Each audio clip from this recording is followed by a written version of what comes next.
뉴욕 증시가 혼조세로 마무리가 됐습니다. 다우지수는 조금 떨어졌고요. 나스닥은 조금 올랐습니다. 일단은 경기가 호전됨에 따른 그런 부분들이다라고 할 수 있겠는데, 언뜻 보면 좀 이해가 안 되죠? 경기가 좋아진다는데 왜 주가가 떨어지고 난리야? 이럴 수 있겠죠? 자, 모든 것은 금리 인하와 연결이 되어 있습니다. 경기가 좋아지니까 금리 인하 당장 할 필요 없는 거 아니냐? 이제 이 이야기는 좀 지겹습니다. 근데 계속해서 그런 것들이 발목을 붙잡고 있죠. 금리 인하에 대한 부분들이 빨리 해소가 되어야 될 것 같은데, 이 부분 같이 알아보도록 하고요. SK 하이닉스의 목표 주가가 23만원으로 제시가 됐습니다. 이제 23만원짜리도 등장했다라는 이야기인데, 20만원이 가까이 오다 보니까 앞다퉈서 이제 또 목표 주가를 올리고 있죠. 지금 주가는 올라와 있는 상황이긴 한데, 지금보다 더 좋아질 것이다. 실적 부분에서 전부 다 마찬가지겠죠. 이 AI 쪽의 상황이 점점 더 커지는 거고, 예상보다 더 많이 상승하고 있기 때문에 이런 모습이 나타나고 있는 것 같습니다. 같이 알아보도록 하고요. 은행주들 요즘에 좀 걱정들 많이 하시던데, 최근에 주가 하락에 대한 부분들이 배당일이 지나면서 주가가 떨어지는 것으로 분석이 되고 있습니다. 일단 배당일이 지나면 이제 그 배당락이 있잖아요. 그에 따른 부분들이 주가가 떨어지는 모습으로 연결되고 있는데, 늘 일어나는 일입니다. 그래서 이 은행주들 배당락에서 주가 떨어지는 거 어떻게 보면 당연한 거 아니겠습니까? 이런 부분들 같이 설명을 좀 드리도록 할게요.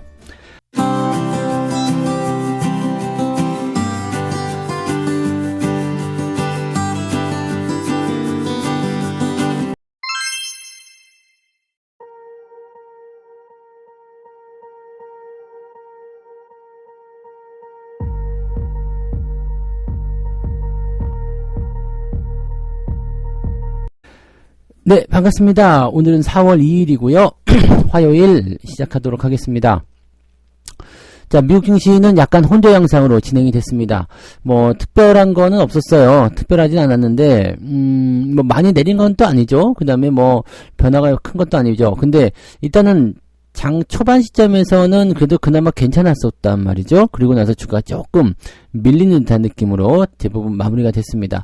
일각에서는 이제 랠리가 끝난 것 아니냐, 이런 얘기까지도 나오고 있던데, 자, 정말 그런 것인지 이제 알아봐야 되겠고요. 다우지수 같은 경우는 0.6% 하락했습니다. 나스닥은 플러스 0.1%.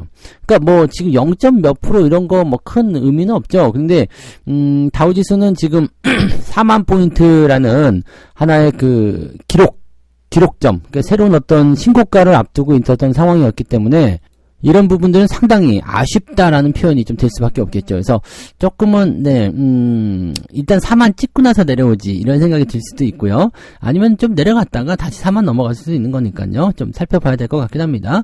그 다음에 나스닥 같은 경우는 상승 출발 진행하다가요, 뚝 떨어져가지고 이렇게 약보합으로 진행되다가 마지막에 올라서면서 마무리가 됐습니다. 그러니까 지금 같은 경우는요, 아침 시작점보다 이 마감 시점이 좋지 않아요. 그러니까 음봉 마감이 되는 상황이었기 때문에 약간 좀 부담스럽죠. 나스닥 같은 경우는 시작점이랑 종가랑 좀 비슷한 것 같은데, 네, 일단은 종가가 조금 더 높은 수치가 나온 것 같기도 하고요. 그래서 아무튼 거의 변화가 없었다라는 것이 중요한 부분이고요. 약간 경계심 정도 가지고 있다. 그러니까 주가가 떨어졌음에도 불구하고 그렇게까지 심각한 수준의 모양새는 아니다라고 판단하시면 될 것 같습니다. 내용 보도록 할게요. 경제지표가 발표가 됐는데, 이제 구매관리자 지표 PMI 지표가 발표가 됩니다. 3월 제조업 PMI 지표가 발표가 된 건데, 이게 얼마가 나왔느냐? 50.3으로 나왔습니다. 17개월 만에 50을 넘어섰다라는 거가 되는 거죠. 요거는 월요일날, 네, 아침 시장에서도 설명을 잠깐 드렸습니다만, 이 제조업 지표부터 시작해가지고요, 이번 주에 발표되는 경제 지표들이 그렇게 나쁘지가 않습니다. 그래서, 전체적으로 이제 경기가 확장되고 있구나라는 것을 좀 알 수 있는 내용이 좀 되는 거죠. 지난주에 그 PC 지표 같은 경우도 예상치보다는 괜찮게 나왔잖아요. 그러니까, 요런 부분들. PMI 지표는 50이 기준선입니다. 근데 이것보다 위쪽으로 올라가게 되면 괜찮다라는 거죠. 그래서, 이제 경기가 확장되고 있다, 제조업이 좋아지고 있다, 이런 소식으로 전해지게 된다면 시장 좋은데? 라고 나올 수 있는 부분이 좀 되겠죠? 시장 전망치는 48.1이었고요. 그 다음에 전월치는 47.8이었습니다. 근데 깜짝이죠? 50.3이면 깜짝 증가라고 보시면 됩니다. 이렇게 되면은요, 약간은 조금, 네, 애매해지는 게 뭐냐면, 경기 좋아지네? 네, 금리 인하에 대한 부분들 생각을 하다가 경기 좋아지니까 좀 더 지켜봐야 되지 않아요? 라는 식으로 얘기가 될 수 있는 거죠. 그에 따라서 이제 미국 국채 수익률, 네, 국채 수익률은 국채 금리라 보셔야 됩니다. 이 국채 금리가 상승을 하게 되면서 주가 지수에 압박을 줬다라고 되어 있죠. 그러니까 지금 이러한 탄탄한 경제 지표와 함께 6월 금리 인하에 적극적이지 않을 것이다 라고 얘기를 다시 하는 겁니다. 그러다 보니까 지난 주말에 이 파월 의장이 뭐 그대로 얘기했었죠. 뭐 금리 인하는 일단 할 것이고 뭐 인플레이션이 점점 완화되고 있다. 좀 더 지켜보긴 해야 되겠지만 일단은 뭐 그렇게 가는 것은 변함이 없다. 이렇게 얘기를 했단 말이에요. 그러니까 요거를 그 당시에는 호재로 받아들였는데 다시 보자 했더니 뭔가 그 확실한 신호가 있어야지만이 금리 인하를 할 것이다. 이거 이렇게 얘기하지 않았냐 이렇게 또 하는 거죠. 그러니까 시장이 같은 이야기를 가지고서 어느 날은 좋았다가 어느 날은 나빴다 그런 것 같습니다. 네, 특별한 거 아니에요. 그러니까 여러분들이 뭐 그렇게 중요하게 생각하실 건 아니고 대신에 이제 사람들 입장에서는 또 이렇게 되는 거죠. 6월 금리 인하가 아니라 이제 하반기로 넘어가는 거 아니냐. 하반기로 넘어가더라도 어쨌든 3번의 금리 인하만 하면 되는 거 아니겠습니까? 그러니까 여러분들 이런 거에 너무 민감하게 반응하실 이유는 없어요. 결과물은 어차피 정해져 있는 거고 금리 인하로 가게 되는 부분이거든요. 그러니까 이 시기가 앞으로 갔다 뒤로 갔다는 건 별 의미가 없죠.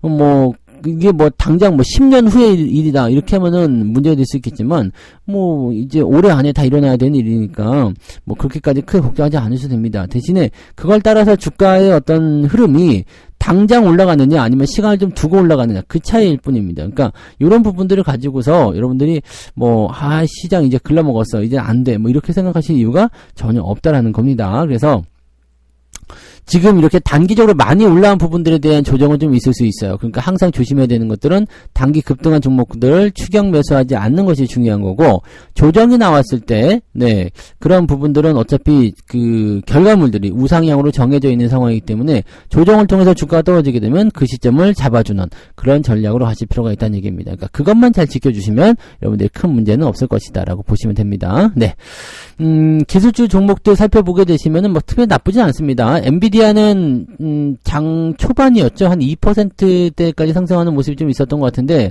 그 이후에 다시 쭉 내려와가지고요. 보합 상승권으로 끝났습니다. 그래도 약간 올랐어. 약간 빨간불 들어왔어. 뭐 물론 이제 수치는 음봉이겠습니다만 네 그래도 플러스로 마무리됐고요. 알파벳 같은 경우는 3%대 상승했습니다. 나쁘지 않았죠? 메타도 1%대 올랐고요. 애플은 조금 떨어졌는데 마이크로소프트도 올랐고요. 그래서 뭐 괜찮았던 모습들입니다. 그리고 테슬라는 조금 떨어졌죠? 이 전기차 가격 인상을 하겠다. 그래서 차량 가격 올리겠다. 이렇게 얘기가 나왔음에도 불구하고 조금 주가가 떨어지는 모습으로 마무리됐습니다. 전기차 관련한 종목군들은요. 이 샤오미에서 전기차를 내놓으면서 아주 이슈가 되고 좀 이제 변동성이 좀 커지는 상태가 좀 있었잖아요. 근데 샤오미 영상 보신 분들이 아시겠지만 그 시운전할 때 사고 난 차량이 있대요. 그래서 그게 한두 대가 아니라 약간 이제 뭐랄까 성능에서 약간 조금 이상하다라고 되어 있는 거죠. 그래서 지금 보면은 네 그 사전 계약이 뭐 8만 대라고 하면서 엄청난 네, 효과를 가져왔다라고 했는데 실제로는 한 2만 대 정도밖에 안 될 것 같기도 하고 그 다음에 이제 여기에 대해서 생각을 계속해서 하고 있는 사람들은 이제 그 많은 걸 접하겠죠. 그리고 고민을 많이 하면서 실제로는 이것도 안 될 것이다 이런 얘기들도 나오고 있습니다. 그러니까 그렇게 되면 좀 한숨 돌릴 수 있는 입장이 좀 되겠죠. 근데 여기서 중요하게 생각해야 되는 것은 전기차는 이렇게 샤오미까지도 등장을 해가지고 이제 도전을 할 만큼 진입 장벽이 상당히 낮아졌다라고 우리가 생각해야 됩니다. 전자제품이라는 어떤 평가를 받게 되는 그런 내용이 좀 될 수도 있는 거겠죠. 네, 어쨌든 뭐 그런 부분들이고요.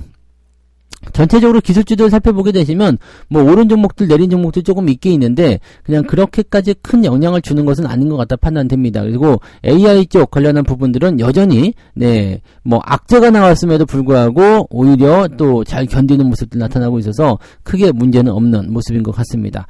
전기차 쪽은 조금 애매하긴 합니다만은 네 그 외의 기술주들은 전부 다 견조하다라고 판단하시면 될 것 같아요.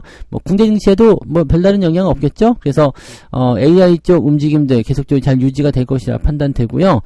자동차 쪽이 최근에 좀 떨어져가지고 이쪽 부분에서 반등을 조금 해줘야 되는 시기가 가까이 오지 않았나 라는 정도만 생각하시면 되겠습니다. 뭐 그런 부분만 보시면 될 것 같아요. 뭐 지금 당장 뾰족한 어떤 상승의 포인트가 나타나지 않기 때문에 계속해서 시장을 끌고 올라가는 그런 종목군들 쪽으로만 수급이 몰리고 있다라고 생각하시면 될 겁니다. 네, 두 번째 이야기 보도록 합니다. 20만원 찍고 23만원 간다. 네, 23만원까지 간다고 목표 주가가 나왔어요. 네, SK 하이닉스가 이제 어제 19만원 잠깐 찍었죠. 네, 19만 그러면서 딱 찍었다가 내려가는 모습이었는데 이제 하이닉스까지도 19만을 외치고 있네. 네, 아무튼 네, 18만 5,500원에 거래를 마치면서 신고가가 나왔습니다.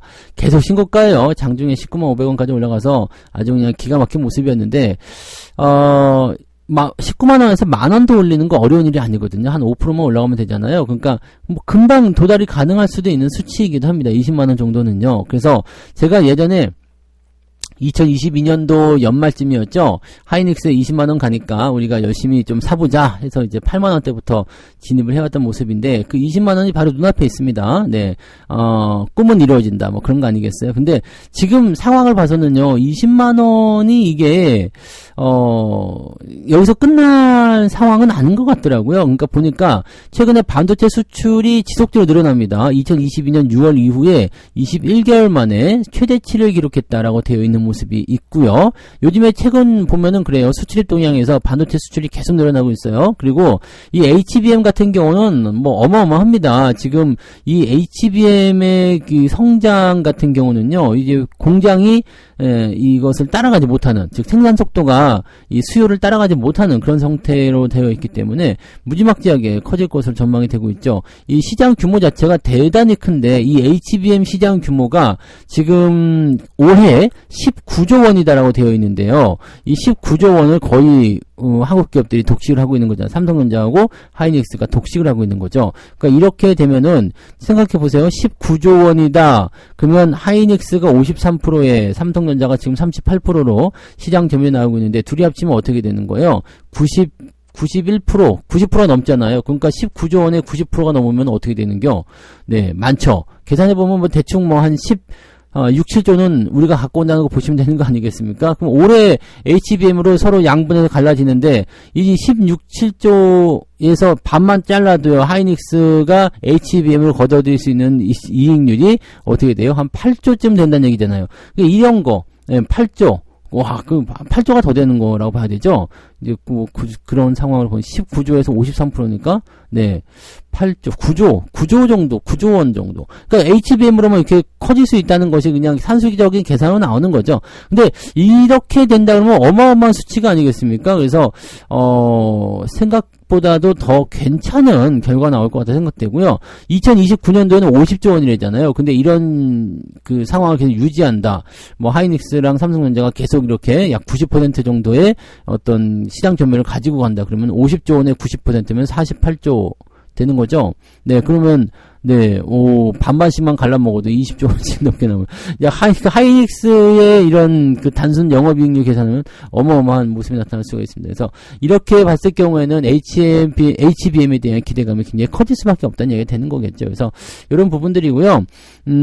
하이닉스의 그런 주가 상승이 당분간 지속될 수밖에 없는 이유는 이런 데 있다. 네, 현재는 시총이 큰 상태가 아니잖아요. 근데 이렇게 빵 터지는 부분이 나타나게 되면 더 많이 커질 수가 있다는 얘기가 되는 거죠.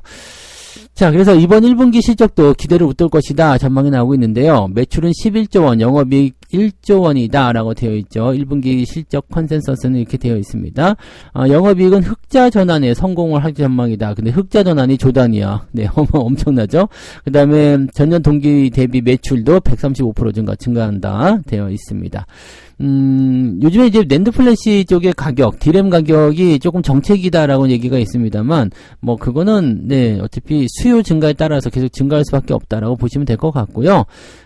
감산 효과는 일단 지속적으로 진행되고 있기 때문에 또 그 다음에 가격 상승에 대한 부분들은 시장 예상치보다 이미 올라와 있기 때문에 지금 약간 주춤할 수도 있죠. 뭐 계속 올라갈 수 없는 거니까요. 항상 그렇습니다. 그래서 그런 부분들이 진행이 되면서 이제 적자폭을 상당 부분 개선시켜주고 있다라고 되어 있는 모습입니다. 그림입니다.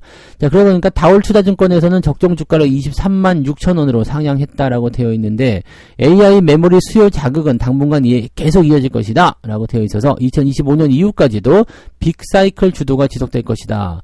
제가 해드렸던 이야기예요. 이거 언제 해드린 이야기입니까? 네, 이제 여기 증권사 리포트로 나온다고? 자, 2024년은 없다고 그랬죠. 2024년에는 네, 계속 랠리가 진행되는 거고 2025년도 중반 이후부터는 이제 상황을 봐야 돼요. 왜냐면 거기까지는 우리가 예측하기가 좀 어려운 그런 긴 기간이기도 하겠지만은 2025년을 넘어서 2026년도까지 랠리가 지속될 수 있을 것인지도 봐야 됩니다. 그러니까 그렇게 됐을 경우에 대세 상승을 뭐 이제 이 AI 반도체, 이제 전기전자 쪽으로 해서 대세 상승이 만들어지게 되면 이게 사실 이제 이런 대세 상승장이라는 것은요, 종목이라든지 어떤 업종 사이클보다는 굉장히 길어요.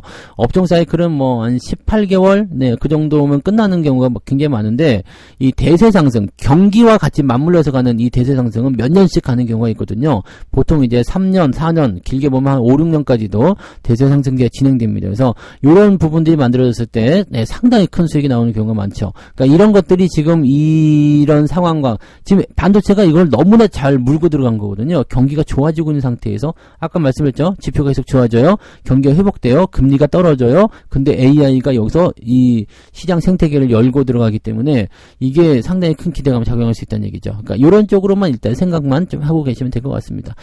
하이닉스 23만원 가능해 보입니다. 네, 가능해 보이니까 일단은 네, 요 정도 목표 주가 있었다라는 것 정도만 알고 계시면 되겠고, 어차피 뭐 네, 팔 생각 없잖아요. 그죠? 그냥 들고 가셔보자. 이 얘기를 말씀드릴 수 있겠습니다.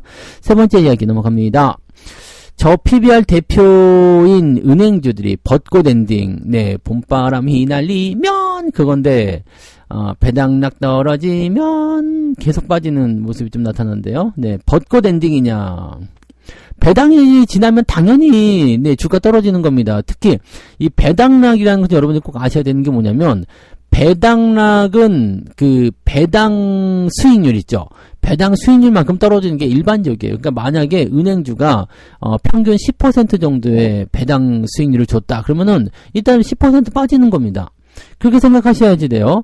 그렇게 생각하시면 거의 비슷하게 맞을 겁니다. 근데 여기서 한 가지 더 문제는 뭐냐, 배당락이라는 것 자체가 나 이제 배당 다 받았으니까 나 주식 팔아야 되겠습니다 라고 가지고 주식을 던지는 거거든요. 주식을 매도를 친단 말이죠. 주식을 매도를 치고 나면 뭐가 되는 거예요? 시장에 매도가 나온 거잖아요. 그래서 매도가 추가적인 하락을 더 이끌어내게 됩니다. 팔았으니까 나도 팔아야 되겠다, 이런 식으로 나오는 거죠. 그래서 주가가 떨어지고 같이 진행되는 모습이 나타나게 됩니다. 이런 모양이 나타나는 것이 배당락이다. 그래서 배당락 하루만 빠지고 끝나는 경우는 거의 없다 그랬죠. 뭐 이틀, 3일 또는 길게는 뭐 한 달 정도까지도 배당락 이후에 주가가 계속 떨어지는 경우가 있습니다. 그래서 주가가 계속 떨어지는 부분들은요, 네, 그냥 신경 쓰지 않으셔도 되긴 됩니다만은, 배당을 받으시는 분들은 이거 감내하셔야지 돼요. 그래서 제가 말씀드렸죠. 배당을 받고도 그냥 바로 팔고 싶으신 분들은 배당락 첫날 그냥 동시효과 때부터 매도 걸어가지고 바로 그냥 시초가에 던져버리는 것이 정답이고, 그 다음에 그 이후에 뭐 나는 배당락을 받더라도 계속 가지고 갈 거다라고 하시는 분들은 배당락으로 인해서 주가 떨어지는 이 추이를 계속 지켜본 이후에 바닥 잡고 올라올 때 그때 매수가 들어오면 된다고 그랬죠. 지난 25일 대비 기업은행은 12.9% 내렸다. 이게 기업은행은 기말 배당이라 더 많이 빠질 거라고 말씀드렸잖아요. 그다음에 하나금융지주가 11.9%, 신한지주는 10%, KB금융은 8.7% 정도로 떨어졌다. 근데 좀 더 떨어질 수도 있습니다. 왜냐면 배당락이기 때문에. 네, 배당락으로 인해서 떨어진 건 이만큼 떨어진 거고 추가적으로 더 빠질 수도 있습니다. 그래서 금융주 섹터들은 일단 배당을 많이 줬기 때문에 오히려 이런 주가 차익이라든지 그 다음에 이런 배당락에 대한 포인트가 더 크다라고 보시면 되는 겁니다. 외국인들이 열심히 팔고 있는 모습이 나타나고 있죠. 현대차 같은 경우 매도를 치고 있는 이유도 배당락, 이 1분기 배당까지 다 끝난 거잖아요. 그러니까 이제는 팔자 이렇게 나올 수가 있는 겁니다. 그동안은 이제 기말 배당 이후에 그동안 계속 버텼던 이유는 1분기 배당까지 받아 먹어야 되겠다, 이런 부분이 있어서 3월 말까지 보유를 했었던 거고요. 그 다음부터는 팔아먹는 모습이 나타날 수가 있죠. 그러니까 4월 1일 같은 경우에는 이제 고배당주나 이제 분기 배당을 주는 그런 은행주라든지 뭐 자동차도 마찬가지였을 테고요. 그런 종목군들의 하락이 진행되는 것이다. 이렇게 받아들이시면 되는 겁니다. 그래서 배당락을 잘 연구하시면 우리가 또 싸게 살 수 있는 기회가 생기죠. 자, 은행주들은 뭐 여러 가지 악재들, 뭐 지금 홍콩 ELS 자율배상도 있고 뭐 등등등 여러 가지 있고, 그 다음에 이런 것들이 이제 1분기 실적에 반영되면서 실적이 별로 좋지 않아요. 뭐 등등 여러 가지 얘기들 막 계속 꺼내고 있지만 이거는 별로 의미가 없습니다. 그리고 밸류업 관련한 부분에서도 지금 뭔가 시들해졌다. 그래서 별론데 라는 식으로 얘기가 나오고 있기 때문이다라고 되어 있는데, 주주환원도 어쩌고저쩌고 막 그 안 좋은 얘기도 계속 써놓잖아요. 근데 배당락 이후에 여러분들이 또다시 배당주에 대한 관심을 가지고 싶다라면 배당락 이후에 사시면 또 1년 내내 천천히 계속 올라가게 될 겁니다. 고배당주, 은행주들은 그런 느낌이 있거든요. 근데 은행주들은 조금 조심해야 되는 것들 중에 하나는 뭐냐면 금리 인하에 대한 부분이 확실시 되게 된다라면 조금은 이제 시장의 관심에서 멀어질 수 있다는 것을 꼭 생각하셔야 됩니다. 그래서 그런 부분들을 잘 생각하시고요. 너무 서두르지 마세요. 네, 서두르지 마시고, 뭐, 당장, 움직이는 것들, 뭐, 주가가 변하는 것들에 대해서 민감하게 반응하다 보시면은요, 결과적으로는, 대응 포인트가 조금 애매할 수가 있습니다. 그래서 그런 것들은 조금, 조금 애매한 그런 부분들에 여러분들이 체크를 좀 하셔야 될 것 같습니다. 그래서 은행주들 같은 경우는 수익률이 생각했던 것보다 잘 나오지 않을 수도 있습니다. 근데 한 가지 기대할 수 있는 것은 뭐냐? 5월달 밸류업 정책 세부화 작업들이 이제 이해가 됐을 때 이런 것들이 이제 어떤 식의 영향을 줄 것이냐, 그 정도까지만 우리가 보시면 될 것 같아요. 그래서 은행주보다는 자동차가 더 낫다고 생각합니다. 이 자동차는 성장에 대한 포인트가 있잖아요. 근데 은행은 지금 보면 금리 인하라는 압박감이 좀 있기 때문에 글쎄요. 은행과 자동차 둘 중에 하나 고르라면 저는 자동차를 산다. 그 부분들 생각하시면 되겠죠. 자, 이렇게 해서 오늘 세 가지 이야기 전달해 드렸습니다. 경기 호전이 되면서 오히려 주가는 혼전 양상을 보였다. 금리 인하의 가능성이 조금 뒤로 미뤄졌기 때문이다. 라고 보시면 되겠죠. 이렇게 되면 아까 전에 말씀드렸던 은행주들 움직임도 나빠지지 않을 수 있겠네. 다시 올라올라나요? 하여튼 그런 부분들 연관고리가 있습니다. 그 다음에 SK 하이닉스 같은 경우는 목표 주가가 23만원으로 증권사에 제시가 됐습니다. 뭐 23만원 충분히 도달할 것 같은 느낌이고요. 경우에 따라서는 더 많이 올라갈 수도 있겠다 생각이 좀 듭니다. 그래서 이 AI 반도체 쪽에 대한 부분들은 꾸준하게 계속 관심을 가지셔야 되는 거고요. 자, 은행주는 배당 일자가 지나니까 주가 떨어졌다. 당연한 겁니다. 배당락이 있는 거고 배당을 많이 줄수록 많이 떨어지는 거기 때문에 이거는 뭐 별다른 부분이 없다고 생각하시면 되겠어요. 그래서 그렇게 보시면 되는데 이 밸류업 관련된 종목군들이 대부분 이제 이런 부분들 때문에 주가가 좀 변동을 보였다라든지 이런 거 나오잖아요. 근데 이런 부분들은 일단 이 배당에 의한 주가 하락이 일어나고 진행되고 나면 바닥 지점에서 다시 올라오기 시작하니까 너무 걱정하실 필요는 없고요. 당연히 일어나는 부분이다. 1분기 배당까지 끝나고 났으니까 당연히 떨어지는 것이다. 라고 생각하시면 됩니다. 그러니까 여기에 너무 추격받거나 그러지 마세요. 떨어지고 나서 바닥에서 다시 매수를 하시면 되는데 중요한 건 은행주들은 떨어지고 나서 다시 매수를 할 때 이런 것들을 고민해야 될 게 상당히 많습니다. 금리 인하라든지 그 다음에 지금 홍콩 ELS 이런 것들 이런 여러 가지 악재들 좀 고민할 필요는 있겠다 판단됩니다. 그리고 자동차 같은 경우는 그런 거 고민할 게 없겠죠. 뭐 전기차 쪽 시장에서 약간 그런 게 있겠지만 뭐 그런 건 별로 없을 것 같아요. 그래서 저는 은행과 자동차 중에 고르라면 자동차를 고르겠다 이렇게 말씀을 드리는 거죠. 참고들 하시면 되겠습니다. 책 한 곡 읽고 마무리하도록 하겠습니다. 영화를 보면 저놈 저것도 죽겠구만 하는 말이 나올 때가 있다. 그리고 그 대상은 꼭 영화 중간에 죽임을 당한다. 당신은 그 사람이 죽을 것을 어떻게 알았을까? 이 명대사 했잖아요. 까불었다든지, 뭐, 가족 사내를 봤다든지, 뭐, 그런 거 있죠. 적당히 치고 빠지는 것을 할 줄 아는 사람은 큰 위험 없이 꾸준한 성장을 한다. 그런데, 한탕을 노리는 사람들은 너무 큰 리스크에 노출되고 만다. 그 위험은 당신을 부자로 만들어주기도 하겠지만, 거지로 만들어주기도 한다. 그리고 부자가 될 확률보다 거지가 될 확률이 훨씬 높다는 것이 중요하다. 너무 욕심을 내지 말라는 이야기입니다. 네, 그래서 적당한 수준의 그런 흐름을 유지하는 거 굉장히 중요하죠. 단기 매매를 하시거나 아니면은 그 과도한 어떤 그 기대감이 들어가 있는 그런 높은 자리들, 대부분 사람들 많이 이렇게 그런 자리에서 혹 하잖아요. 네, 그런 종목군들은 조금 조심하자라는 거가 되는 거고요. 아직 충분히 올라오지 않았다면 그냥 계속 드라이브 걸어도 됩니다. 대신에 적당한 수준까지 올라갔을 때는 네, 항상 네, 뭐라 그럴까, 너무 욕심내지 말고 대응하자, 이런 것들을 말씀드릴 수 있는 거죠. 네, 이 주식으로 이제 빌딩을 세워야 되겠다, 이런 꿈이 생기면 조심해야 된다는 얘기입니다. 영화에서 꼭 죽는 사람들이 고향에 돌아가면은 네, 우리 가족하고 뭐 놀이동산에 갈 거야. 그럼 걔는 고향에 못 돌아가잖아. 항상 그런 영화의 법칙이 있는 것처럼 그런 것들이 있으니까요. 네, 너무 욕심내지 말고 천천히 순리대로 흐름을 따라서 진행들 하시기 바랍니다. 자, 오늘 여기까지 하고요. 오늘도 성공 투자 꼭 이어나가시기 바랍니다. 화이팅 하시고요. 저는 장중시황 때 다시 오겠습니다. 고맙습니다. 본 방송에서 제공되는 모든 정보는 투자 판단의 참고 자료이며 투자의 최종 책임은 본 방송을 이용하는 본인에게 있습니다.